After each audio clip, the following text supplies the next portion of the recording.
Seneca to Paulinus, on the transience of life. Chapter 13. It would be too long, however, to enumerate one by one all those whose lives are spent in playing pebbles or playing ball or in frying their bodies daily in the sun. No one who is perpetually busy satisfying his desires knows leisure. However, there is a class of people about whom no one usually doubts that they are really not occupied with any business concerns, being entirely absorbed in the study of useless sciences. In recent times, there have been many people of this type in Rome. Originally, this disease appeared in the Greeks. They suddenly rushed to investigate how many rowers were on the ships of Ulysses, what was written earlier, Iliad or Odyssey, and whether they had the same author or different ones, and other things of the same kind, of those things that will give nothing to your soul and mind, if you keep them to yourself, and if you say them out loud, you will be considered not a scientist, but an annoying bore. Now the Romans are seized with a senseless passion to study things that are of no use to anyone. These days I was listening to one report on which of the Roman leaders did what for the first time. I learned that Duilius was the first to win a naval battle, and Curius Dentatus was the first to lead elephants in a triumphal procession. All right, all this, though it has nothing to do with real glory, still revolves around exemplary civic deeds. Such knowledge is of course of no use, but at least it has something appealing to us, essentially empty and shallow, but brilliant and curious. Perhaps there is nothing objectionable in such studies as, for example, who was the first to convince the Romans to board a ship? It was Claudius, which is why he received the nickname Caudex. For in the olden days the word caudex was used to refer to boards fitted and joined together, whence came the name of the boards on which public decrees were written down, codices. Besides, ships delivering cargo up the Tiber still retain the ancient name Caudicarii. It is not without some interest, of course, that Valerius Corvinus was the first to take Messana and, appropriating the name of the defeated city, was the first in the family of Valerius to be called Messana. In time, because the people confused the letters, this name gradually turned into Messala. But do you think we should devote our energies to finding out that Lucius Sulla was the first to release untethered lions in the circus, which were to be killed by the Bacchum shooters sent by the king, and that before that the lions had always been shown only tethered? No, of course, it is quite possible to do that too. But to inquire that it was Pompey who first organized a battle in a circus, in which 22 elephants fought against condemned criminals, who were obliged to fight for real. What good can such an inquiry do? The first among citizens, who had distinguished himself among the great men of antiquity, if rumor is to be believed by exceptional kindness, invented a new and hitherto unseen method of exterminating men, deciding that it would be a wonderful spectacle. Make them kill each other? Not enough. Tear them to pieces? Not enough. Let's grind them to powder with the feet of giant animals. This should have been forgotten, lest some powerful descendant should learn of such an inhuman deed, and driven by envy should think of outdoing his ancestor. Oh, what impenetrable darkness shrouds our souls with great happiness. In those days, throwing crowds of poor doomed under the feet of foreign monsters, arranging for fun battle between such unequal in strength breeds of living beings, shedding in front of the Roman people streams of blood, to make the people in the near future to shed more of their own blood. In those days, Pompey thought himself elevated above the very nature of things. But as time passed, the same Pompey, deceived by Alexandrian perfidy, put his throat under the knife of the last of his slaves, probably realizing for the first time that his nickname was only an empty boast. 8. But I digress. I wish to show you how empty the most conscientious scientific pursuits can be. Now, the same researcher has discovered that Metellus, in celebrating his triumph after his victory over the Punians in Sicily, was the first and only Roman to lead before his chariot 120 elephants captured from the enemy. That Sulla was the last Roman to carry the pomerium, which in ancient times it was customary to push back only in case of conquest of the Italic field and not of provincial lands.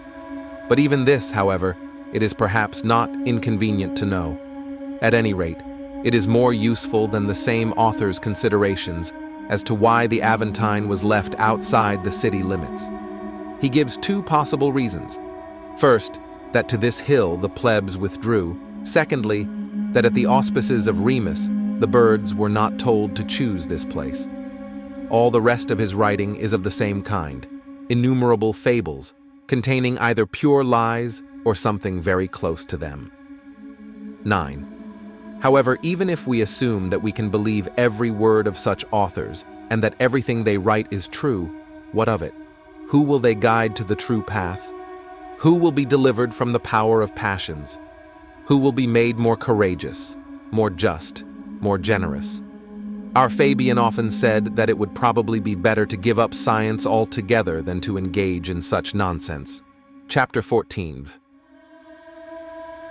Only those of men who have time for wisdom have leisure. They alone live. It is not only their own years that they keep unspent. To the time allotted to them they add the rest, making all the years that have elapsed before them their possession. If we have not yet completely lost the ability to accept favors, it is for us that the illustrious creators of the sacred teachings were born. It is for us that they prepared us for life. We are being led to dazzling treasures that have been dug up by a foreign hand and brought out of darkness into the light. There is not a century where we are forbidden to enter. Everywhere the way is free for us. And if we want to break with the power of our spirit the close confines of human weakness, we will have at our disposal a vast expanse of time for walking. We can argue with Socrates, doubt with Carneades, enjoy peace with Epicurus, conquer human nature with the Stoics, or transcend it with the Cynics.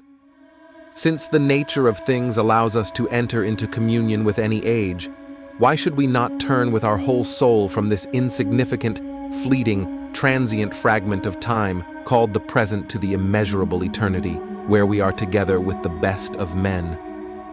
Let us suppose that they give full vent to their madness and go daily to the doorsteps of every Roman house, without missing a single unlocked door, spreading their paid morning greeting to all parts of the city.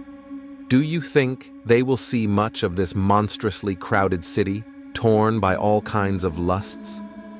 How many doors will the drowsiness, the arrogant luxury, or the impoliteness of their hosts drive them from? How many times, after torturing them for hours in the anteroom, will they not even be invited to sit down, on the plea of urgent business? In how many houses the owner, not daring to go out into the atrium full of customers, slips quietly out the back door, as if to deceive, more courteous than not let on the doorstep? And how many will meet these unfortunate, eternally sleep-deprived, just to be in time for the awakening of others, people half asleep, with a heavy head from yesterday's hangover, who will respond to the name, 100 times called to them respectful whisper, only the most insolent yawn? I think, if you allow me to say what I think, that the real business is occupied only by those who daily strive to become as much as possible their own man at Zeno, Pythagoras, Democritus, and other outstanding masters of truly good arts, who want to become close to Aristotle and Theophrastus. None of them will not point you to the door for lack of time. Anyone who comes to them will leave happy, inflamed with even greater love for them. No guest will not leave them empty-handed. At any time of day or night, their doors are open to any mortal. Chapter 15. None of them will force you to die, but each will teach you how to die. Not one of them will steal your years from you, but each will willingly add to you his own. Among them there is not one with whom frank conversation would be dangerous. Friendship could cost a head, who would demand ruinous signs of attention. You'll get all you want out of them. If you draw from them less than you could absorb, it will not be their fault. What happiness, what a wonderful old age awaits him who places himself under their patronage. He will have someone to talk to about small things and the most important things. He will have someone to consult with every day about his affairs. He will have someone to hear the truth without reproach and praise without flattery. He will have someone to emulate. We often say that it is not in our power to choose our parents, that the lot of our birth is random. In fact, we are free to decide at our own discretion where to be born. There are families of the noblest minds and gifts. Choose which family you wish to be a member of. Through adoption, you will not only acquire a name, you will become heir to the entire family fortune, which is a wealth that you do not have to guard by becoming a cruel miser. It becomes more abundant the more people among whom it is shared. Your new relatives will show you the way to eternity and help you climb to the summit from which no one falls anywhere. This is the only way to prolong our mortal age, moreover, to turn it into immortality. The honors, the monuments, the governmental decrees which ambition has achieved, the buildings it has erected, all these are rapidly crumbling. Nothing can resist old age, which shakes everything and turns it into ruins. But that which is sanctified by wisdom is invulnerable to old age. No matter how many centuries pass, it does not diminish. Does not diminish. On the contrary, with every century its glory grows, for the close is always an object of envy, and the distant is easier to admire. So the life of a wise man lasts a long time. He is not confined within the same earthly term as other mortals. He is not bound by the laws of the human race.